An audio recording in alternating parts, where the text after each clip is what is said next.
इस वीडियो में हम रीजनिंग के महत्वपूर्ण प्रश्नों को सॉल्व करेंगे जो परीक्षा में पूछे जाते हैं। अगर आप इस चैनल पर नए हैं तो चैनल को ज़रूर सब्सक्राइब कर लीजिएगा। चलिए पहला क्वेश्चन देखते हैं। यदि एक विशिष्ट कोड भाषा में शब्द ग्रीन है, ओके, ग्रीन को क्या लिख रहा है ये इस प्रकार से, तो उसी कोड में ब्लू है, ब्लू शब्द का अंतिम अक्षर क्या होगा। ओके, अब सबसे पहले हम ये देखेंगे कि ग्रीन को इसने किस प्रकार से लिखा है। अगर हम देखेंगे ग्रीन में जी का पहला लेटर क्या है, जी है ग्रीन में। ओके, पहला लेटर जी है। जी को उसने एफ लिखा है, जी को क्या लिखा है एफ। ओके, ये है, जी को क्या लिखा है एफ। मतलब क्या किया है उसने, क्या जी किससे, एफ से पहले आता है, एक अक्षर पहले आता है, एफ के बाद क्या आता है जी। ओके, एक अक्षर क्या लिखा है पहले। ओके, पहले लिखा है। फिर देखेंगे आर है, आर को उसने एस लिखा है। ओके, आर के बाद क्या तुरंत बाद में जोड़ेंगे तो क्या मिलेगा एस। फिर ई है, ई को क्या लिखा है डी। फिर डी क्या होता है, ई से पहले आता है तो एक लेटर उसने क्या पीछे लिखा है ई को। फिर ई है, ई को क्या लिखा है एफ। ओके, ई के बाद क्या तुरंत बाद में क्या आता है एफ आता है। तुरंत बाद में क्या एफ आता है, तो एक अगला वाला लिखा है। ओके, फिर क्या है, फिर एन है, एन को क्या कर रहा है एम। एम के तुरंत पहले आता है, एन से एक लेटर पहले आता है।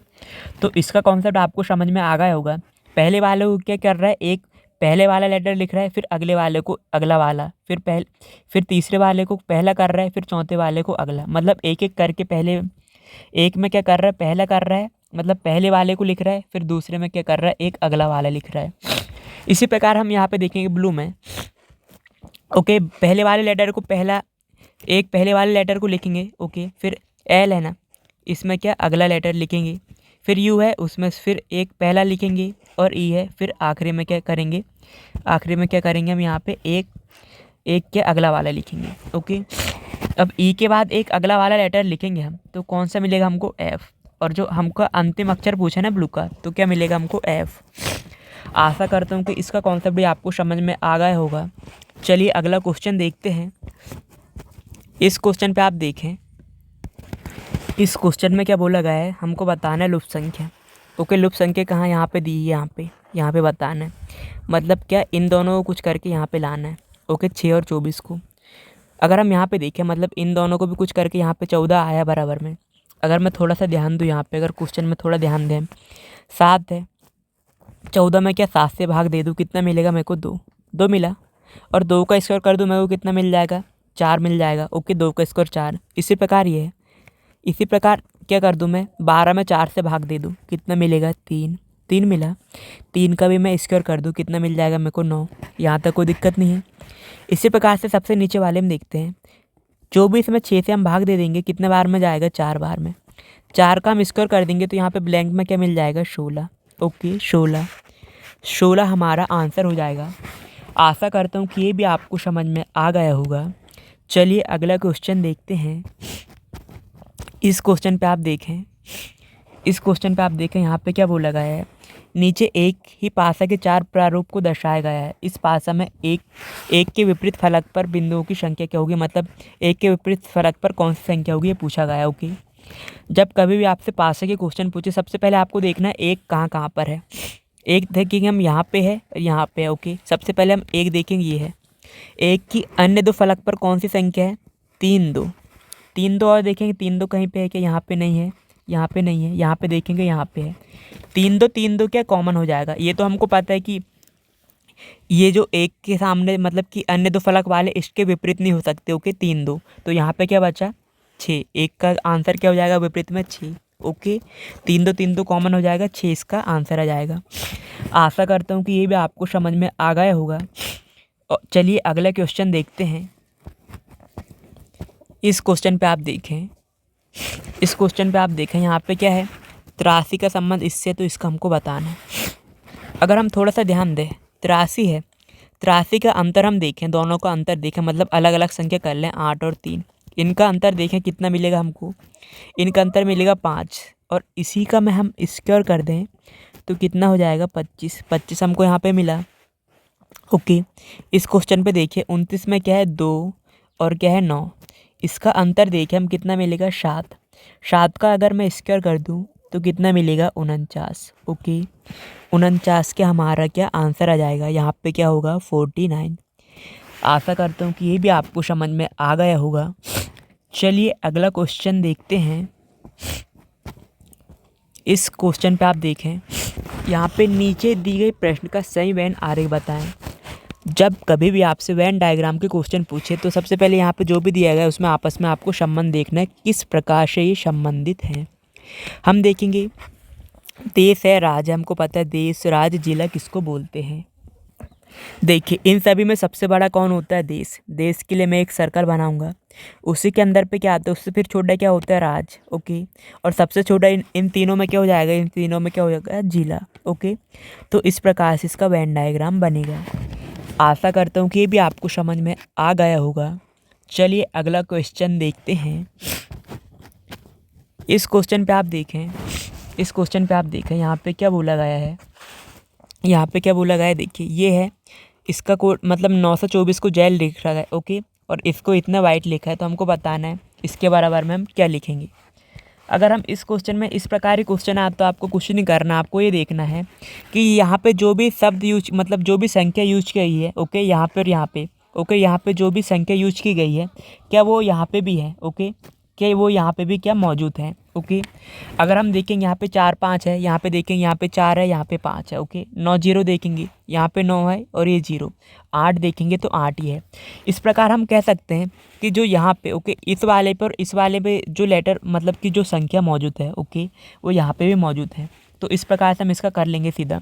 देखिए यहाँ पे देखिए 924 में 4 के लिए क्या यूज किया गया है, एल, तो हम यहाँ पे 4 के लिए क्या यूज करेंगे, एल। यहाँ तक कोई दिक्कत नहीं है। फिर 5 के लिए देखते हैं, यहाँ पे देखिए 5 के लिए क्या यूज किया गया है, आई कर लेंगे हम। फिर 9 है, 9 देखेंगे, 9 यहाँ पे देखेंगे सबसे पहले में ई यूज किया गया है, ई। ओके, फिर 0 देखेंगे, 0 के लिए क्या यूज किया गया है, एच। फिर 8 देखेंगे, 8 के लिए क्या यूज किया गया है, टी। Okay, T. आशा करता हूँ कि भी आपको समझ में आ गया होगा किस प्रकार से इसको हमने किया है। ओके, सबसे पहले इस प्रकार के क्वेश्चन जब कभी भी आपसे पूछे तो आपको करना क्या है, आपको जो भी यहाँ पे संख्या दी गई हो, यहाँ पे संख्या हो या अल्फ़ाबेट, ओके, जो लेटर क्या वो यहाँ पे भी मौजूद है कि नहीं, इस प्रकार से आपको एक बार चेक करना है। चलिए अगला क्वेश्चन देखते हैं। आशा करता हूँ कि भी आपको समझ में आ गया होगा। इस क्वेश्चन पे आप देखें क्या बोला गया है, लुप्त संख्या। जब कभी भी आपको इस प्रकार के क्वेश्चन दिखे, ओके, लुप्त संख्या में, और जहाँ पे भी क्या बड़ी संख्या जिस डायरेक्शन में हो, ओके, बड़ी संख्या किस डायरेक्शन में, इधर देखेंगे यहाँ पे कि यहाँ पे है, यहाँ पे, तो ज़्यादातर संभावना क्या उसी डायरेक्शन में सोल्व होने की होती है क्वेश्चन की। मतलब हम बोल सकते हैं कि इन दोनों को हम कुछ करके यहाँ पे लाएंगे, कितना, 27। ओके, इसका कॉन्सेप्ट मैंने आपको बताया। अगर बड़ी संख्या जिस डायरेक्शन में हो तो उसी डायरेक्शन में ज़्यादातर संभावना क्या होती है कि क्वेश्चन उसी डायरेक्शन में सॉल्व होता है। ओके, अब मैं यहाँ पे क्या करूँ कि मेरे को 27 मिल जाए 13 और 7 को। अगर ये 7 है, 7 का मैं क्या कर दूँ, दोगुना करूँगा तो कितना मिलेगा, 14। 14 में 13 को जोड़ दूँ तो कितना मिलेगा, 27 मिला। ओके, इसी प्रकार 45 है, 45 का भी दोगुना कर दूंगा, कितना मिलेगा, 90। 90 में 54 को जोड़ दूंगा, 90 में 54 को जोड़ूंगा, कितना मिलेगा, 144। 144 मिला। ओके, इसी प्रकार से हम देखते हैं। ओके, 32 का दोगुना कर देंगे, कितना मिलेगा, 64। 64 मिला, लेकिन हमको यहाँ वाली संख्या फाइंड करना ना, तो हम क्या करेंगे, 68 में 64 को घटाएंगे, कितना मिलेगा, 4। हम बोल सकते हैं कि यहाँ पे 4 होगा। ओके, 4 होगा। अगर फिर मैं यहाँ पे 4 64 को जोड़ दूंगा तो 68 हो जाएगा। ओके, यहाँ पे क्या होगा, 4। आशा करता हूँ कि इसका कॉन्सेप्ट भी आपको समझ में आ गया होगा। चलिए अगला क्वेश्चन देखते हैं। इस क्वेश्चन पे आप देखें, ई है पी की पुत्री। ओके, ई क्या है, पी की पुत्री, जो के की इकलौती बहू का पति है। ओके, ई के से किस प्रकार संबंधित है, मतलब यहाँ पे क्वेश्चन क्या पूछा है, यहाँ पे ई क्या लगेगी, के की। ओके, मतलब ई क्या लगेगा, के का, ये बोल सकते हैं ई क्या लगेगी, के की। जब कभी भी आपको ब्लड रिलेशन से क्वेश्चन पूछे जाते तो आपको करना क्या है, जो बड़ा होगा, ओके, जो बड़ा होगा आपको ऊपर लिखना है, छोटा होगा उसको नीचे। किस प्रकार से बराबर के रिश्ते को आइट साइड में आपको बता रहा हूँ। ई क्या है, पी की पुत्री।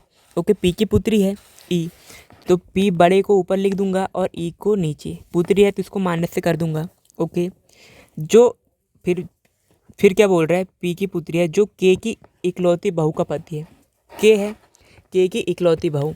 ओके, के मान लीजिए यहाँ पे है। ओके, इकलौती बहू, बहू यहाँ पे कोई भी होगी, XYZ अभी उसका जिक्र नहीं किया है, उसका पति है, मतलब यहाँ पे ये प्लस है, मतलब पुरुष हमको पता चल गया है। यहाँ पे इसकी पत्नी होगी लेकिन उसको मेंशन नहीं किया गया है। ओके, अब क्या बोला यहाँ पे, ई के से किस प्रकार संबंधित है। अब आप देखिए, ये यहाँ पे देखिए, ये इसका पापा हो जाएगा, ये दोनों पापा मम्मी हो गए। ओके, और ये क्या हो गया है यहाँ पे, के की इकलौती बहू, के की इकलौती बहू, इकलौती बहू मतलब कि एक ही बेटा होगा उसका, एक ही बेटा होगा, उसकी पत्नी है। ओके, यहाँ तक कोई दिक्कत नहीं है। तो इन दोनों का रिलेशन पूछा है ना, तो ये क्या हो जाएगी, इसका बेटा ये होगा, ये पी क्या हो जाएगा, बेटा, और बेटा की बेटी क्या लगेगी, नातिन या पोतिन बोल सकते हैं। ओके, ई क्या लगेगी, के की नातिन या पोती। ओके, आशा करता हूँ कि भी आपको समझ में आ गया होगा इसको हमने किस प्रकार से किया है। चलिए अगला क्वेश्चन देखते हैं। इस क्वेश्चन पे आप देखें, यहाँ पे नीचे दिए गए प्रश्न का सही एनारक बताएं। जब कभी भी आपसे वेन डायग्राम से क्वेश्चन पूछे तो सबसे पहले आपको करना क्या है, आपको यहाँ पे क्या दिया है, कलम, स्याही और रिफिल, इन सभी में आपको आपस में क्या देखना है, संबंध।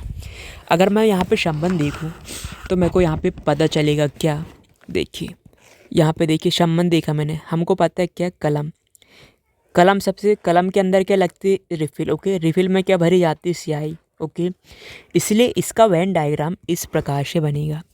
ज़रा सा आपको सोच के भी देखना है। ओके, चलिए अगला क्वेश्चन देखते हैं। आशा करता हूँ कि ये भी आपको समझ में आ गया होगा। इस क्वेश्चन पे आप देखें, यहाँ पे क्या दिया गया है, ड्राइवर, ड्राइवर को क्या 12 लिखा है, इसको इतने 20, इसको इतने 16, कार का हमको बताना क्या आएगा। इस प्रकार के क्वेश्चन आपको जब कभी भी दिखे, आपको करना क्या है, आपको सिंपली देखना है कि यहाँ पे कुल कितने लेटर है। देखेंगे 1 2 3 4 5 6 लेटर हैं, 12 लिखा है, मतलब इसमें दोगुना कर दिया है। ओके, यहाँ पे देखते हैं 1 2 3 4 5 6 7 8 9 10 लेटर हैं, इसका भी यहाँ पे कितना दोगुना करके 20 लिखा है। ओके, यहाँ पे देखते हैं 1 2 3 4 5 6 7 8 लेटर हैं। ओके, 8 लेटर हैं, इसका भी दोगुना करके 16 लिख दिया है। इसी प्रकार हमसे कार का पूछा ना, कार में कुल कितने लेटर हैं, 1 2 3 लेटर हैं, इसका भी हम दोगुना कर देंगे, कितना मिलेगा हमको यहाँ पे 6। ओके, 6 क्या हमारा आंसर हो जाएगा। आशा करता हूँ कि इसका कॉन्सेप्ट भी आपको समझ में आ गया होगा। इस क्वेश्चन में कुछ नहीं किया गया है, यहाँ पे सीधे यहाँ पे क्या किया, यहाँ पे लेटरों को काउंट किया है और उसका क्या कर दिया, 2 से गुना कर दिया गया है। ओके, चलिए अगला क्वेश्चन देखते हैं। इस क्वेश्चन पे आप देखें, इस क्वेश्चन में हमको बताना है यहाँ पे क्या आएगा। अब मैं आपको बता रहा हूँ यहाँ पे किस प्रकार से इस क्वेश्चन का कॉन्सेप्ट बता रहा हूँ। अब देखिए ये दो है, इन दोनों को हम ऐड कर देंगे, कितना मिलेगा, 8 मिला, और 8 में इन दोनों को गुणा कर दीजिए, 8 चौ 32 मिल जाएगा। यहाँ तक कोई दिक्कत नहीं है। यहाँ पे भी आप देखिए 3 और 7 है, इसको हम जोड़ेंगे, कितना मिलेगा, 10 मिला, 10 में क्या कर देंगे, 5 का गुणा कर देंगे, 50 मिला हमको यहाँ पे 50, यहाँ पे 32 मिला। ओके, अब हम यहाँ पे क्या करेंगे, इन दोनों को जोड़ देंगे, कितना मिलेगा, 20 मिला, और इसमें 10 का गुणा कर देंगे। ओके, 10 का गुणा कर देंगे तो कितना मिलेगा हमको, 200। यहाँ पे कितना आएगा, 200, आंसर कितना आएगा हमारा, 200। आशा करता हूँ कि इसका कॉन्सेप्ट भी आपको समझ में आ गया होगा। मैं आपको इसका कॉन्सेप्ट एक बार और बता रहा हूँ। हमने यहाँ पे क्या किया है, हमने जो पहली और तीसरी संख्या को आपस में जोड़ा है और दूसरी संख्या से गुणा कर दिया है। ओके, तो हमको नीचे वाली संख्या मिली। ओके, चलिए अगला क्वेश्चन देखते हैं। आशा करता हूँ कि ये भी आपको समझ में आ गया होगा। इस क्वेश्चन पे आप देखें, यहाँ पे पूछा गया है बीच में, मतलब इन दोनों को कुछ करके लाना है। ओके, अब हम देखते हैं यहाँ पे इस क्वेश्चन का कॉन्सेप्ट बता रहा हूँ। यहाँ पे 4 है, 4 का मैं क्या कर दूँ, स्क्वायर, कितना मिलेगा, 16, स्क्वायर कर दूँ 16 मिलेगा। यहाँ पे कर दूँ 5 का स्क्वायर, कितना मिलेगा, 25। अब 25 में से 16 को घटा दूँ, कितना मिलेगा, 9, और 9 कितने का स्क्वायर होता है, 3 का। ओके, यहाँ तक कोई दिक्कत नहीं है। अब इस वाली रो पे देखिए आप, अब हम क्या करेंगे, 5 का स्क्वायर करेंगे 25 मिलेगा, और 3 का स्क्वायर यहाँ पे कितने का स्क्वायर करेंगे, सॉरी यहाँ पे 13 है। ओके, यहाँ पे कितना, 13 का स्क्वायर करूँगा, कितना मिलेगा, 169। 169 से 25 को घटाऊँगा, कितना मिलेगा, 144, और 144 कितने का स्क्वायर होता है, 12 का। जो 12 हमको यहाँ पे दिया गया है। इसी प्रकार हम यहाँ पे देखते हैं 8 का स्क्वायर करेंगे कितना मिलेगा 64, 17 का स्क्वायर करेंगे कितना 289 मिलेगा। अब 289 में से हम 64 को घटा देंगे। ओके, कितना मिलेगा 225 मिलेगा, 225 मिलेगा। ओके, यहाँ तक कोई दिक्कत नहीं है, 225 मिला। 225 कितने का स्क्वायर होता है 15 का, यहाँ पे कितना आएगा 15। आशा करता हूँ कि इसका कॉन्सेप्ट भी आपको समझ में आ गया होगा। मैं आपको एक बार और बता रहा हूँ, पहली वाली संख्या और आखिरी वाली संख्या का हम क्या कर रहे हैं, स्क्वायर करके घटा दे रहे हैं। जो भी संख्या प्राप्त हो रही है वो हमको यहाँ पे जो उसका स्क्वायर मिल रहा है हमको। ओके, चलिए अगला क्वेश्चन देखते हैं। इस क्वेश्चन पे आप देखें, दिए गए विकल्पों में से हमको बताना है लुप्त संख्या कौन सी है यहाँ पे। ओके, अगर मैं इस क्वेश्चन में थोड़ा सा ध्यान दूँ तो यहाँ पे देखेंगे 1 2 3 4 5 6 7 8, 8 बाहर है और अंदर देखेंगे 4। अगर हम देखेंगे ये आमने सामने वाली भुजाओं को जोड़ दें, मतलब संख्याओं को, कितना मिलेगा 12 मिलेगा। 12 का क्या कर दूँ आधा, तो कितना मिलेगा हमको, 12 का आधा करूँगा 6 मिला, ये 6 मिला। ओके, अब क्लॉकवाइज घूमती है घड़ी। ओके, ऐसी क्लॉकवाइज घूमती है। हमने 12 यहाँ पे बजाया ना, अब यहीं से हम चालू करते हैं ऐसा। फिर 3 है, 3 के सामने क्या होगा 7, इन दोनों को जोड़ूंगा कितना होगा 10, 10 का भी आधा करूँगा कितना मिलेगा 5, ये यहाँ पे 5 मिला। उसी प्रकार यहाँ पे 6 है, 6 के सामने 7, 6 7 कितना हुआ यहाँ पे यहाँ पे 7 लिख दिया था मैंने, यहाँ पे कितना 2 है। 6 और 2 को जोड़ूंगा कितना मिलेगा 8, 8 मिला। 8 का भी मैं आधा कर दूँ तो कितना मिलेगा 4, ये 4 हमको मिला। अब आखिरी का बचा है कितना 3, 3 कैसे लाएंगे हम, देखिए ये बचा है 1 और 5 को जोड़ूंगा 6, 6 का भी आधा कर दूँ तो कितना मिलेगा मेरे को यहाँ पे 3, ये 3 मिला। अब यहाँ पे देखिए ये 1 है, 1 और 5 को जोड़ूंगा 6, 6 का भी क्या कर दूँ आधा कर दूँ। ओके, आधा कर दूँ तो कितना मिलेगा 3। यहाँ पे देखिए 2 है, 2 और 6 को जोड़ूंगा 8, 8 का आधा करूँगा 4 मिलेगा। फिर 3 और 7 को जोड़ूंगा 10, 10 का आधा करूँगा 5 मिलेगा। 8 और 4 को जोड़ूंगा 12, 12 का आधा करूँगा 6 मिलेगा। ओके, इसका कॉन्सेप्ट आपको समझ में आ गया होगा। अब इसमें देखें 7 है, 7 3 को जोड़ूंगा कितना मिलेगा 10, 10 का आधा करूँगा कितना मिलेगा, 10 का आधा करूँगा कितना मिलेगा मेरे को यहाँ पे लिख रहा हूँ कि 5 मिलेगा। ओके, यहाँ पे 5 है, 5 और 1 को जोड़ूंगा 6, 6 का आधा करूँगा कितना मिलेगा 3।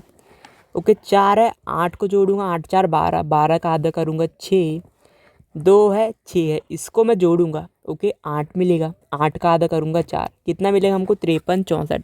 ओके, 53 64 हमारा क्या आंसर आ जाएगा। आशा करता हूँ कि इसका कॉन्सेप्ट भी आपको क्लियर हो गया होगा। चलिए अगला क्वेश्चन देखते हैं। इस क्वेश्चन पे आप देखें, इस क्वेश्चन में हमको क्या बताना है, यहाँ पे क्या अल्फ़ाबेट भी दिया गया है, नंबर भी दिया गया है। तो हम किस प्रकार से इसको सॉल्व करेंगे। अगर पहले एक एक करके सॉल्व करेंगे, पहले हम क्या देखेंगे ABCD अल्फ़ाबेट देखेंगे। ओके, अल्फ़ाबेट देखेंगे तो यहाँ पे क्या B को छोड़कर लिखा है C और यहाँ पे D को छोड़कर E, G आता है, G के बाद H को छोड़कर लिखा है, अब I है, I को छोड़कर लिखेंगे यहाँ पे I है, यहाँ पे J को छोड़कर लिखेंगे तो यहाँ पे क्या आ जाएगा, यहाँ पे तो K आ जाएगा। ओके, K आएगा, K के बाद M है, M को छोड़कर N को छोड़कर O लिखा है, O के बाद P आता है, P के बाद O, Q आता है। ओके, तो इसका कॉन्सेप्ट आपको समझ में आ गया होगा। फिर हमको नंबर देखना है, नंबर किस प्रकार से कर रहे हैं। यहाँ पे हम देखेंगे 2 4 जोड़ेंगे तो यहाँ पे 6 मिल जाएगा। ओके, यहाँ पे 6 मिलेगा, 6 मिलेगा। ओके, इसी प्रकार यहाँ पे देखेंगे 9 5 जोड़ेंगे 14 मिलेगा। ओके, 14 मिलेगा। यहाँ पे ये नंबर को जोड़ेंगे तो 14 मिल रहा है कि नहीं, यहाँ पे 2 4 को जोड़ रहे हैं तो 14 मिल रहा है कि नहीं। इसी प्रकार यहाँ पे भी जोड़ेंगे हम तो कितना मिलेगा 8 मिलेगा। ओके, 8 मिलेगा, 8 मिलेगा कि नहीं, यहाँ तक कोई दिक्कत नहीं है। ओके, यहाँ तक कोई दिक्कत नहीं है। तो इसका आंसर किस प्रकार से होगा। ओके, यहाँ पे सॉरी यहाँ पे इसको जोड़ रहे हैं हम इधर इस डायरेक्शन में, तो 9 4 13 हो। यहाँ पे इसको हम थोड़ा सा अलग, ये वाली ट्रिक यहाँ पे काम नहीं आएगी। तो हम क्या करेंगे, हम नीचे देखेंगे 3 2 को जोड़ रहे हैं तो 5 मिल रहा है, 5 मिला है। ओके, 4 5 को जोड़ रहा है तो 9 मिल रहा है। अब 6 में कितने को जोड़ दूँ कि 14 मिल जाए, हम जोड़ेंगे यहाँ पे 7 को जोड़ेंगे। ओके, यहाँ पे कितने को जोड़ेंगे 7 को जोड़ेंगे। यहाँ पे कितने को जोड़ दूंगा 8, 8 8 से कितना 14 मिल जाएगा। तो आंसर कितना आ जाएगा कि 8। आशा करता हूँ कि भी आपको समझ में आ गया होगा। चलिए अगला क्वेश्चन देखते हैं। इस क्वेश्चन पे आप देखें इस क्वेश्चन पे आप देखें, अगर हम इस संख्या में ई डायरेक्शन में देखें, ओके, नीचे की ओर, तो सारी संख्या के बराबर है, लगभग बराबर, बड़ी छोटी दिख रही है, मतलब कोई भी ज़्यादा बड़ी है ज़्यादा छोटी नहीं है। अगर मैं यहाँ पे इन सभी को जोड़ लूँ कितना मिलेगा 99, इसको भी जोड़ लूँगा 99 मिलेगा, इसको जोड़ूंगा कितना मिलेगा 63। ओके, 8 5 13, 3 2 6 हो जाएगा। ओके 63 मिलेगा। ओके तो यहाँ इन सभी को जोड़ने में कितना आ रहा है 99। तो हम कितना जोड़ेंगे, यहाँ पे कितना आ जाएगा 99 आ जाएगा। तो हम क्या करेंगे 99 से 63 को घटा देंगे तो कितना मिलेगा यहाँ पे 6, यहाँ पे कितना मिलेगा 3, यहाँ पे क्या होता है 36। तो यहाँ पे भी इन सभी को जोड़ने पे क्या आ जाता 99 आ जाता। ओके 99 आ जाता। आशा करता हूँ कि ये वीडियो आपको पसंद आया हो और ये जितने भी मैंने क्वेश्चन आपको कराए वो सभी आपको समझ में आ गए होंगे। अगर आप इस चैनल पर पहली बार आए हैं तो चैनल को सब्सक्राइब करना ना भूलें। Thank you so much for watching. मिलते हैं नेक्स्ट वीडियो में।